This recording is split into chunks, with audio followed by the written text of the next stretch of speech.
What's going on, YouTube? Bearded here. I just wanted to, before I continue on with Doom Eternal, I wanted to, sit down and react to the Dark Ages, or Doom the Dark Ages trailer, the official trailer put out by Bethesda Softworks. Now, I've seen the very short trailer that Xbox showed when they revealed that Doom was coming out with a new game. So I want to sit down and watch the entire trailer. Um, just so that way I can one get a kind of better understanding of what we're gonna be what we're what we should expect to get for Doom the Dark Ages.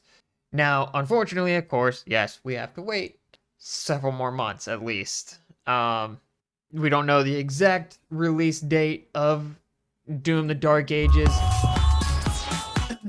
but we do know at least that it's coming out next year. And I have been checking Steam regularly as just for the ever so slight possibility that it posts the or that it gives when it gives us the ability to pre-order it, because I will be pre-ordering it at the second or the day that they give us the opportunity to pre-order the game, because God, I am so stoked. I love the fact that they're continuing on the game. I hate that we have to wait so long between each iteration, but I mean, I get it. I know building these games takes an extraordinary amount of time and dedication. And that is the great thing about id Software, Bethesda Softworks. They care about taking their time with these games.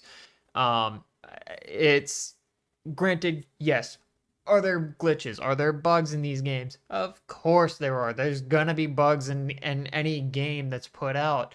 But of course, a lot of them are just like, okay, cool. Are these just exploits that speedrunners could use? Um, so I mean, as long as they're not game breaking, so be it. I don't care. But that's enough of me yapping. Let's go ahead and get on into Doom the Dark Ages official trailer. And this is the first official trailer that they've put out. Before he became a hero, he was a super weapon of gods and kings. So I want to one thing that seeing that makes me wonder if because in the last video, or no, in the video of us going up against the Gladiator, we got a bunch of backstory in regards to when the Sentinels encountered Doomguy and his progression to becoming the Slayer. Is this game like the only thing that's making me think is that this game is going to be taking place in that period of time. Let me know down in the comments what you guys think. It makes the most sense that, because you have the first three, or Doom 1 and Doom 2, which is just him on Earth. And then you have Doom 3 and Doom 2016, which is him on Mars and on and going through hell and stuff, or well, at least in Doom 3 he's on Mars, I think. I have to go back through and play that game all the way through. It's been so long since I played that game. But at least Doom 2016, he's on Mars and going through hell. And then Doom Eternal, we start seeing more of the different Argent Noir locations, or different maps involving the Sentinels and their I guess lifestyle, I guess you could say, their architect. I don't know how to really word it, but anyways, yeah, let's keep going and see.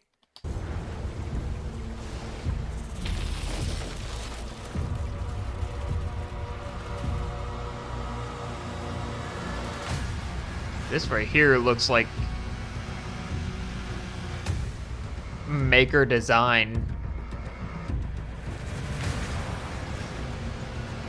I do love how they're keeping the Doom Eternal armor, just giving it more of a medieval look.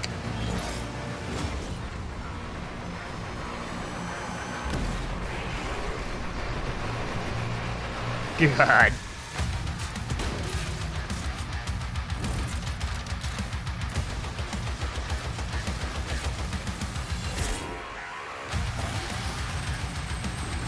Oh, that's supposed to be the new.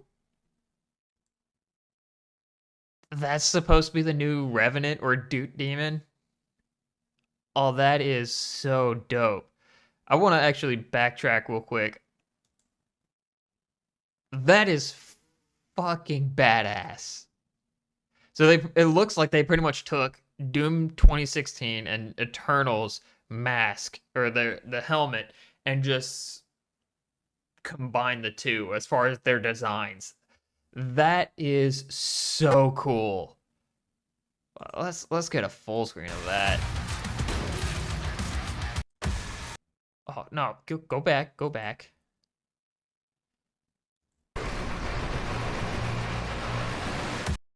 That is so cool.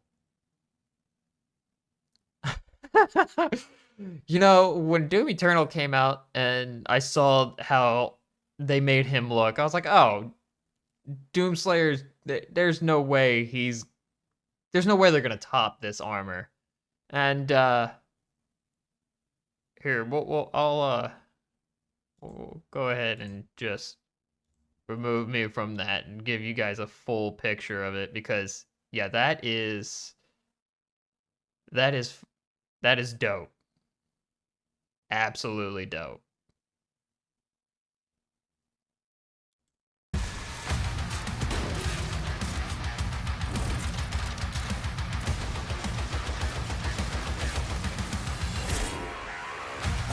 I love how the shield's taking place of the chainsaw now. I wonder what kind of demon that's supposed to be. There's the Arachnotron. So it looks like they're adding more monsters into the fray. Spear gun. Oh, a parry mechanic. Hell yeah. That right there looks like the... Oh, hell yes. Please tell me.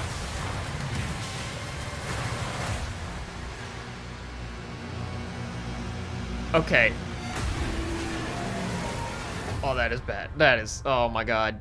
All right, so here's one thing that I will have to say. So this guy right here looks kind of like what they were truly going for with the Gladiator. But what I will say is that hopefully in this game we actually get to control the mech, which I cannot remember what they called it now. The name of that thing just keeps escaping my mind, but I hope that they actually let us control it and control, like, get set in stone mechanics for it, because I mean that was one thing that kind of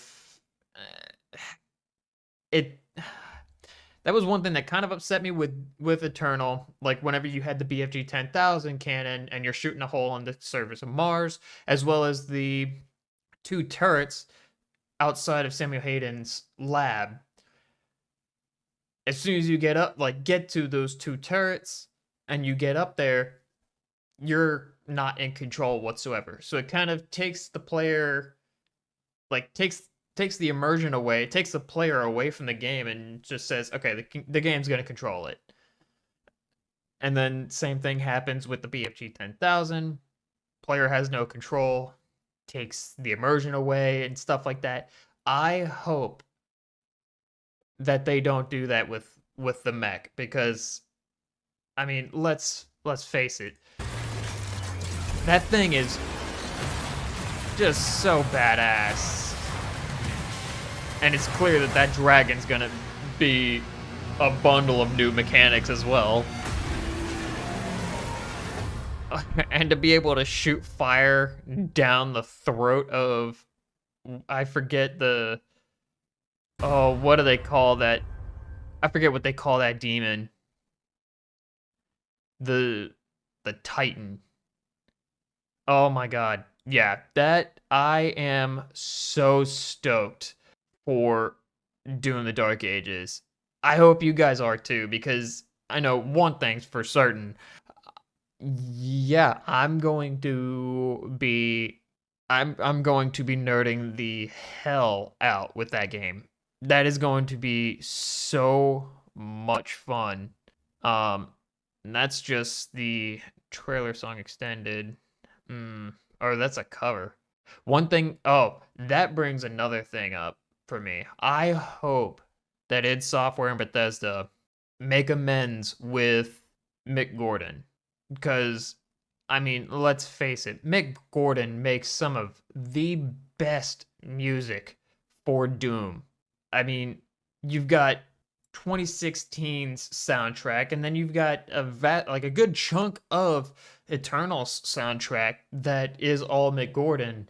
And I mean, he makes it like he tailor makes it specifically for the gameplay and stuff. And like I'm sure there are like a lot of you have probably also seen some of the interviews that he's done where he's talked about the making of both of those soundtracks and stuff, where he's like, okay, well, you've got this mission and we had a soundtrack already laid out, and they're like, well, it feels like it's way too fast paced. Okay, well then let's go ahead and just dial it back some and then make these changes here, here, and here. And then that's how he made some of the songs. And it's just the fact that he put so much thought and love into the music. Uh, yeah, I really hope that they make amends with him and they give him another chance and let him do what he needs to do, because that was the thing that kind of pushed him away with Eternal, was that like he had a good chunk of the soundtrack already written and produced, and then they kept changing dates when they needed the stuff for him or from him, and they're like, oh well, we need it this day, and then like a few weeks to a month or so later, they're like, oh hey, do you have that soundtrack done? We need it now. You told me you needed it X, Y, and Z, and yeah, no, they kept changing things up on him and really frustrating him, and yeah, so I genuinely hope that they go back to Mick Gordon and give him another chance, or I hope he gives them another chance, because God, yeah, his talent for making music for these games is just phenomenal. And I mean, anyone that has or that is curious as to other music that Mick Gordon has made for games, you can see it on his Spotify. Let's see. I know he's made Quake, or yeah, music for Quake. He's made music for. Actually, here, I'm gonna go ahead and pull it up right now. Mick Gordon. Let's see, yeah. So, let's see. Let's go ahead and. Okay. I thought he did make music for. I could have sworn he did make music for them, or for Quake. But I mean, he's done a lot of other work with bands like Motionless in White. He's done music for everything, or yeah, for Prey, Wolfenstein. He did the entire game soundtrack for, and then of course, as we all know, Doom 2016, a good chunk of Doom Eternals. But yeah, this man is just talented. I really want him back for Doom: The Dark Ages, and they just say, okay, do what you need to do, get it done, and get it to us as soon as you possibly can, because yeah, when he pretty much spoke out and said, hey, so not working on Doom Eternal anymore, yeah, that kind of broke my heart. But I hope you guys enjoyed this. well, it was just a quick change of pace in regards to the videos. I really wanted to watch this trailer because I am just so stoked for that game, for Doom: The Dark Ages. And seeing the full trailer now, God, that just makes it even, oh, it just amps me up even more. So, yeah, hopefully you guys enjoyed it. If you did, leave a like, comment your guys' ideas and thoughts on the trailer so far. Hopefully we get some more trailers in the very near future. And yeah, stay tuned for the continuation of Doom Eternal. And yeah, so until then, I will see you guys later. Take it easy, guys.